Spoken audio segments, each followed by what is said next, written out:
Pandharpur 65 acre plot वाटप संदर्भात श्री एकनाथ शिंदे साहेब मुख्यमंत्री यांना हरिभक्त परायण सुधाकर महाराज इंगळे राष्ट्रीय अध्यक्ष यांनी अखिल भाविक वारकरी मंडळ यांच्या माध्यमातून अमोल बापू शिंदे यांच्या प्रयत्नाने निवेदन दिले। त्यावेळी त्यांनी असं म्हटलंय की त्यासंबंधी कायमचा तोडगा काढणार आहे। एकाच दिवशी एकाच वेळी प्लॉट वाटप व्हावे असे श्री तानाजी सावंत यांनी म्हटलंय।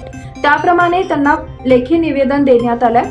श्री क्षेत्र पंढरपूर येथील वर्षभरात 4 वारीला वारकरी भाविक 65 एकर मधील प्लॉट घेऊन 3 ते 5 दिवस नित्य नियमक करण्यासाठी मुक्कामी राहतात। पूर्वी नदी वाळवंटामध्ये राहत होते, परंतु स्वच्छतेचं कारण समोर आलं आणि सर्वांना 65 एकर मधील प्लॉट मध्ये राहण्यासाठी ती खुली जागा केली आहे असं कोर्टात सांगण्यात आलंय।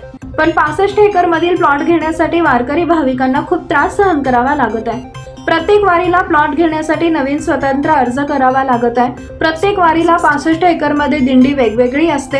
प्रत्येक वारीला त्या दिंडीला वेगवेगळा प्लॉट देण्यात येत आहे। त्यामुळे पाठीमागून येणाऱ्या भाविकांना मंडप सापडणे, दिंडी मिळणं कठीण होत आहे। एका दिंडीला एका वर्षात फक्त 3 ते 5 दिवसांचा तो प्लॉट अपेक्षित आहे।